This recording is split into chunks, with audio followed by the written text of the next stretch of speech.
Hello there. I want to talk about the Coticule. This is geared toward anybody interested in Coticules.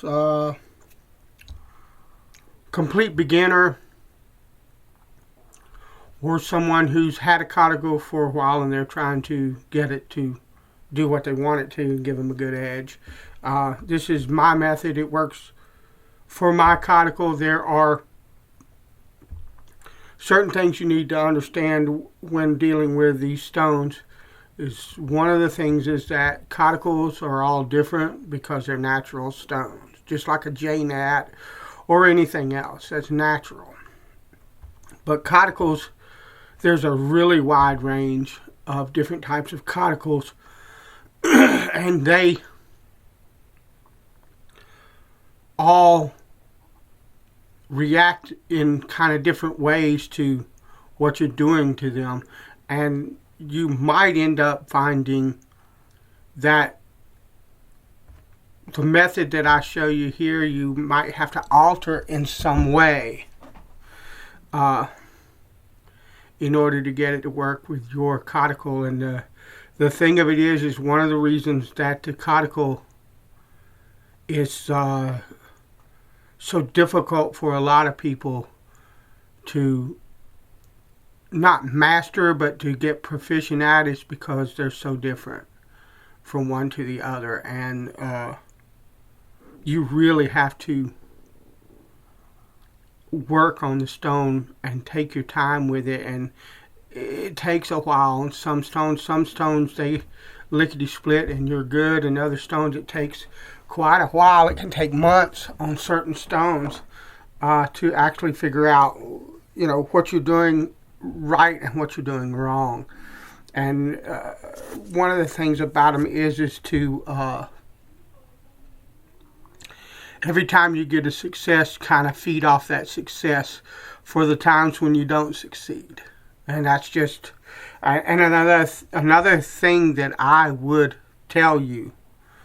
And I know that there's a lot of people that would argue with me with this. This is my advice to you. If you've got a Coticule and you're trying to learn to finish on a Coticule and you're getting okay results, but you would like a bit more, there is no shame in coming off the Coticule and moving to a chromium oxide pasted strop for 10 laps or so before going through your regular stropping routine. It's just like for decades people used like an 8K synthetic and would come off of that and go to a strop. And I think that's probably really common in other countries with the Coticule, is to go to a pasted strop after, but people in this country for some reason poo-poo the idea. One thing that you want to do is just make sure that you're not reliant on that paste. Keep working on the Coticule until you get what works for you. But in the meantime, for good shaves, until you figure out, unlock your Coticule, okay? There's nothing wrong with a little bit of paste to just bump the edge up a slight bit so that you can shave and have comfortable shaves in the meantime. Now what I have here is I have my 51 the Victor. Let me see if I can turn it where you can see. I don't know if you can or not. But I have my 51 the Victor straight. This is one of my favorite shaving razors. And this razor is shave ready. So what I'm going to do with it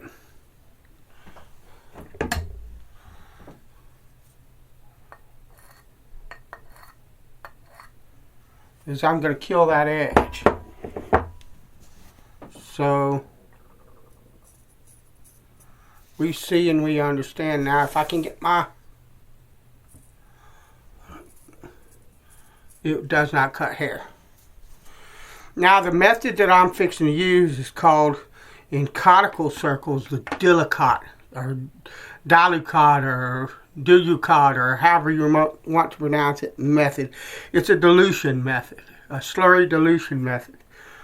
The reason I say in coticule circles it's called that is because this technique is basically the same whether you're working on a coticule or whether you're working on a J-nat or whether you're working on like a Thuringian or any other stone that requires a slurry. It's a dilution method to get to a final finished edge. And you can use, what I'm going to do is I'm going to use a 9 micron or 1200 mesh DMT card to produce slurry on this stone. And why? Well, I don't have a coticule stone, rubbing stone. And you can use, if you read the old barber handbooks and stuff like that, when they start talking about a Belgian stone, they're talking about a coticule most of the time. And they'll tell you just take a stone. They don't say go get the coticule slurry stone. They say a stone, any stone, and build a slurry. Now, and I have used soft Arkansas, a hard Arkansas, a translucent Arkansas, a J-nat, Tomo, diamond card, diamond plate, you name it, on this stone with good results. And I could use my J-nat Tomo to raise a slurry off this stone, but this is a coticule. And if you get a hard enough stone like the Arkansas that I was using, well, that's good, because all you're going to do is you're not going to get any slurry off of that arc. You're just going to kick up garnets off of this stone. But with something like a J-nat Tomo or something like that, in my opinion, you run the risk of kicking up some of the garnets from the stone, and then whatever the silica particles and stuff that are in the slurry of the J-nat, you could end up with a blend. And on a coticule, I want just the garnets off the top of this stone. That's all I want. I don't want anything else in the slurry. So I use a diamond card. People will tell you, don't use that. Well, guess what? Thousands of people use one. It's preference. Half the stuff that people tell you you must not do when it comes to honing is their flipping opinion. So this is what I'm using today, and I'm going to take some water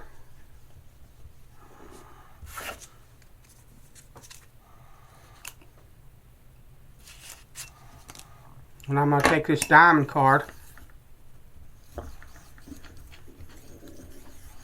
and create a slurry.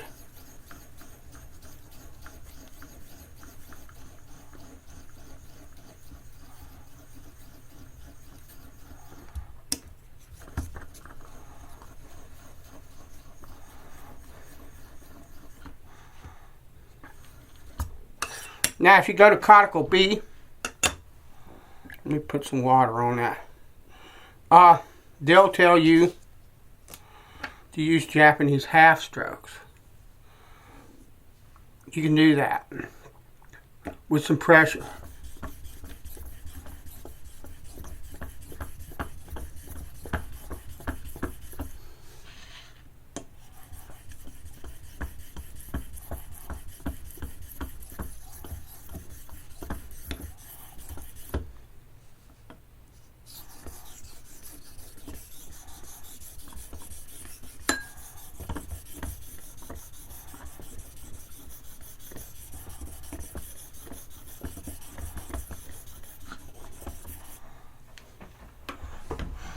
I don't know if this will help or not. We'll find out.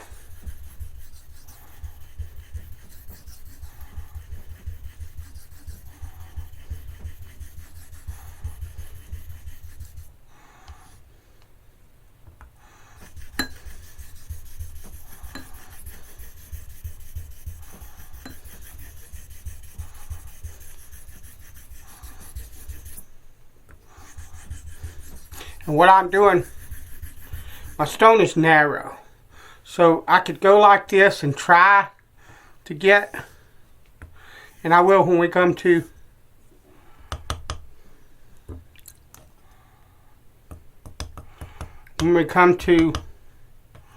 just X strokes. But for right now, I want to get all of the stone, all of the edge, but also you got to be really careful, in my opinion, with the Japanese half strokes. I know everybody uses them, all the guys you see on YouTube, and I'm not knocking anybody. But what you want to do is, I'm always honing toward a smile in the blade, because if you look at this razor, it looks like it's straight, right? But it doesn't. If you watch the spine curves a bit. So does the edge. So I don't want to be doing something that will cause a frown in the edge or cause that edge to be too straight or anything like that. So you see me turning this edge every which way because I want to keep that smile happening in my blade. And I'm using a little bit of pressure, well, what I would call heavy pressure for a hollow grind, which is what this razor is. You got to be careful that you're not causing blade flex. And if you look at the Slurry now, it's darker than what it was. It's darker because I've got metal particles in the Slurry. Now let's see. Okay. I don't know if you can see.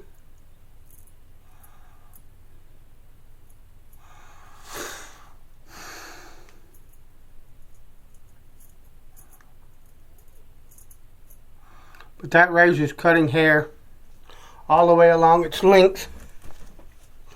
And if I were to do a thumbnail test, it's grabbing everywhere. So the razor is set. The bevel is reset. So now we're going to just add in what I've got. I don't know if you can see it. I've just got a little bowl of water, and I'm dipping my fingers into that bowl of water and just letting it drip off. You don't need to redo the Slurry. Just what I'm going to do now is X strokes with a bit of torque on the edge.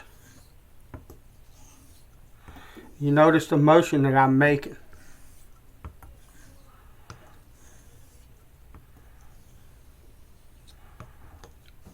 Why? I'm honing toward a smile. That should always be, I know people, they go, look, I'm not, you can do some of that if you come back and correct. You don't always have to have that curve in it, but I've just, from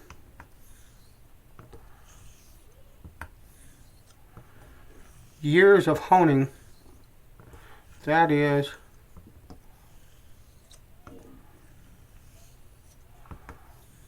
pretty much what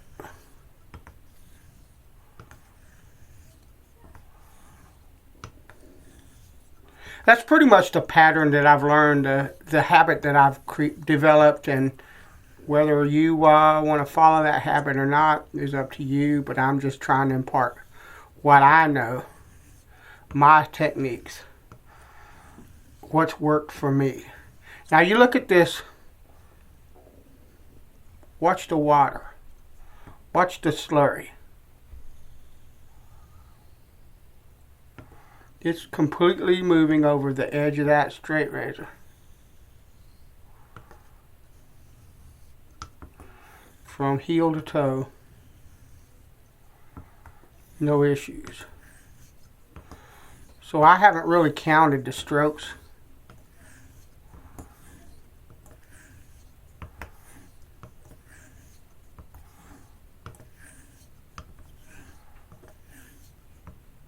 But I'm using pressure, and I'm using quite a bit of torque toward the edge of the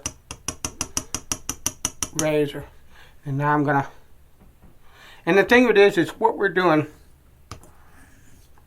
we're honing a little bit, diluting a little bit, honing a little bit, diluting a little bit. We're trying to get to plain water.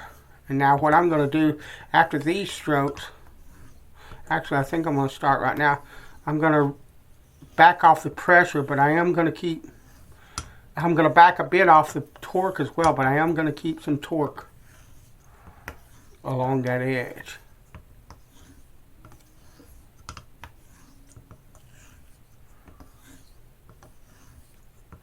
I'm still using some pressure, and I'm still using some torque, but it's not nearly as much. And the deal with this is what you're wanting to do is you're wanting to not only dilute this slurry slowly, but you're wanting to slowly decrease pressure and torque on the blade till you get down to pretty much clear water and a very light to no pressure and very light to no torque. And it's just a process, and what you want to think in your mind, look, it's finesse. You start out heavy and end up light. But if you look at the slurry, it's moving over the edge of this blade in a beautiful kind of way.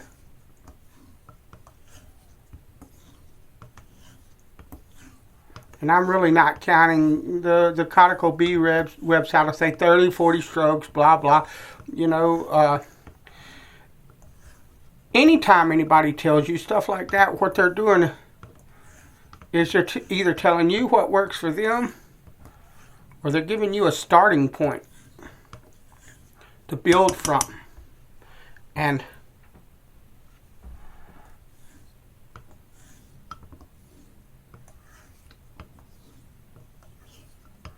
lightening up some more.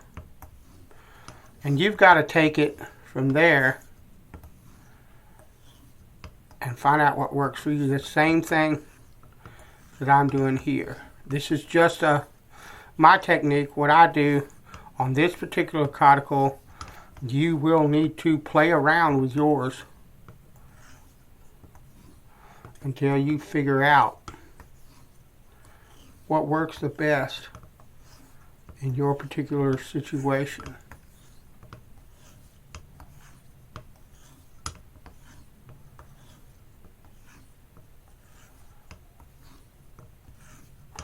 And like I said, this is the same method I would work with a J-nap with. One of the other things that I would tell you, you can do this from a 1K bevel set.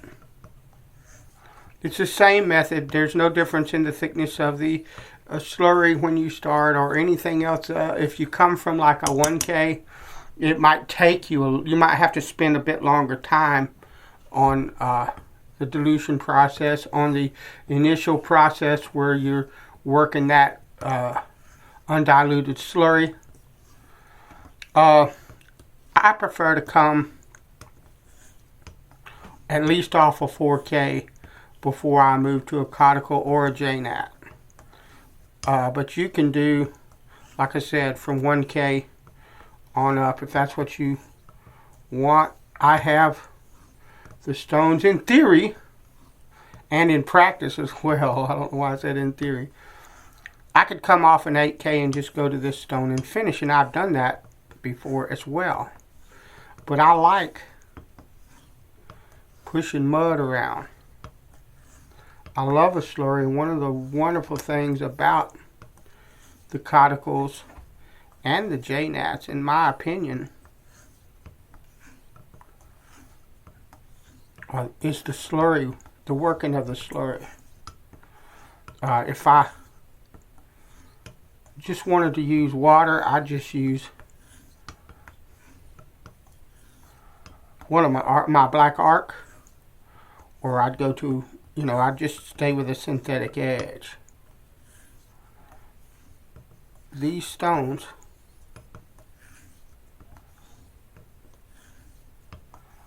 the beauty and the joy of them for me is working the slurry. So you see, I don't know if you can even see the slurry density now, but we're working, getting close to a misty type of consistency to the slurry. And now I'm not using any pressure, and just a very mild torque to the edge of the blade.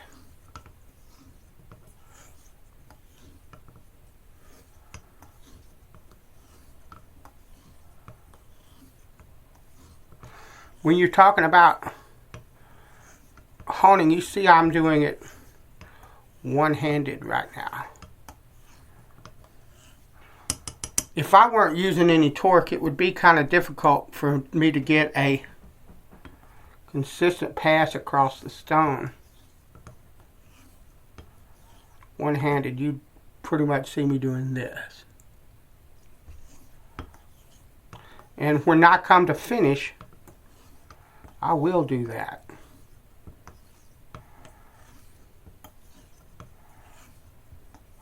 But the torque helps me to do the one-handed thing.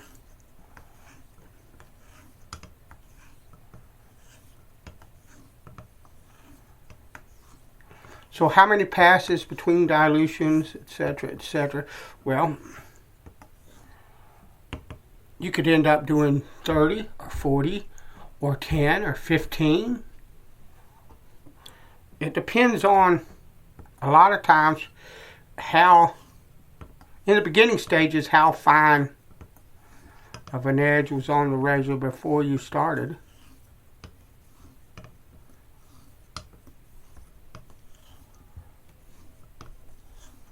In other words, how much work you had to do. And also, the closer I get to diluting to water, when I watch the slurry and watch how it moves across the bevel and on up on the blade, and I start getting where I know that I'm getting even coverage all the way across the blades, the edge's length, then I can do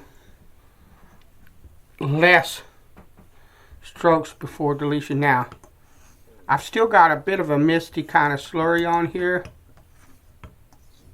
so I'm fixing to move toward clear water.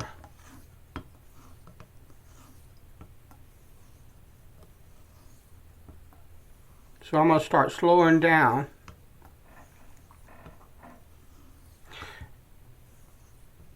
And I've just got the barest bit of torque happening on the edge of the razor.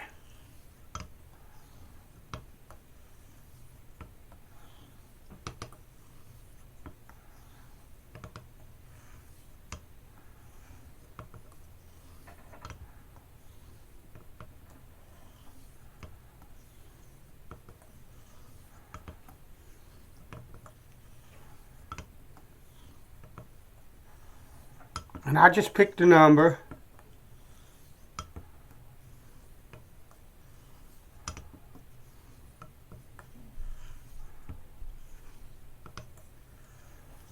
And I did 30 nice, slow, controlled laps on that stone.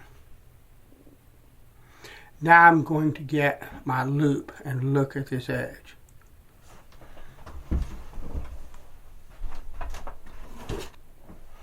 And I don't know when my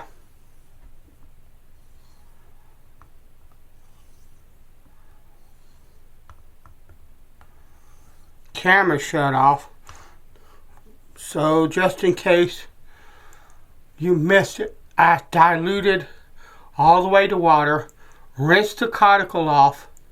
Well, I dilated it to a very, very light, almost non-existent slurry. Rinse the coticule completely off. 50 laps on plain water. Some of the coticles you may have to do under running water because it may kick off slurries, or I'm sorry, it may kick up garnets. Your coticule might do what they call auto slurry, which is they will kick up garnets even though you can't see it. This coticule is hard enough that I know that it does not do that. So I don't know what's going on with my camera shutting off. This is like the second or third time this has happened. My apologies, but hopefully there's enough material here that you know what I'm doing. So now what I did was I did 50 laps, very slow and very, very deliberately with no pressure on this coticule. And now what I'm going to do is, just for funsies, I'm going to take this and I'm going to do about 10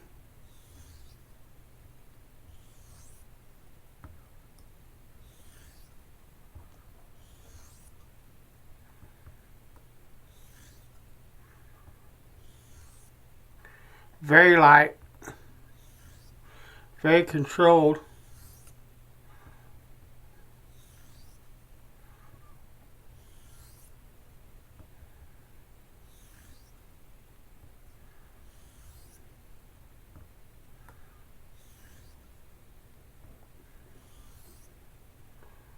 stropping strokes.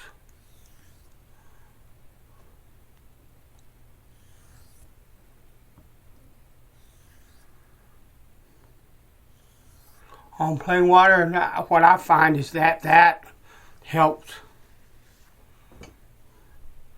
smooth out the edge. But if you look at this edge, I don't know if you can see it or not.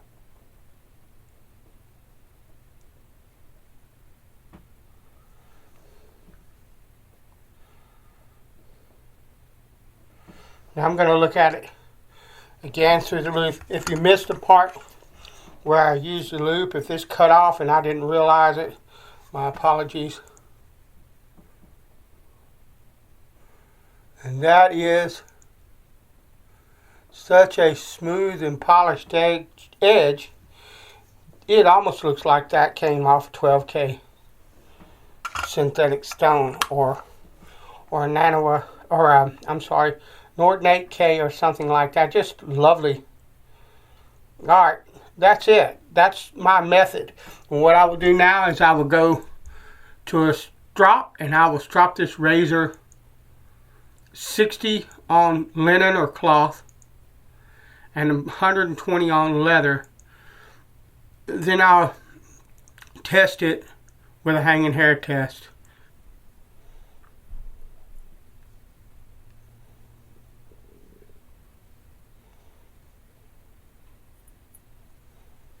Don't know if you can see that or not.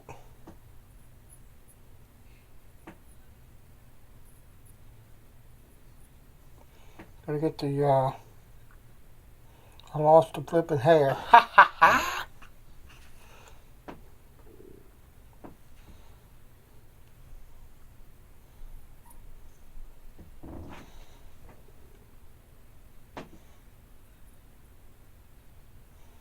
You see that it's cutting all along the edge.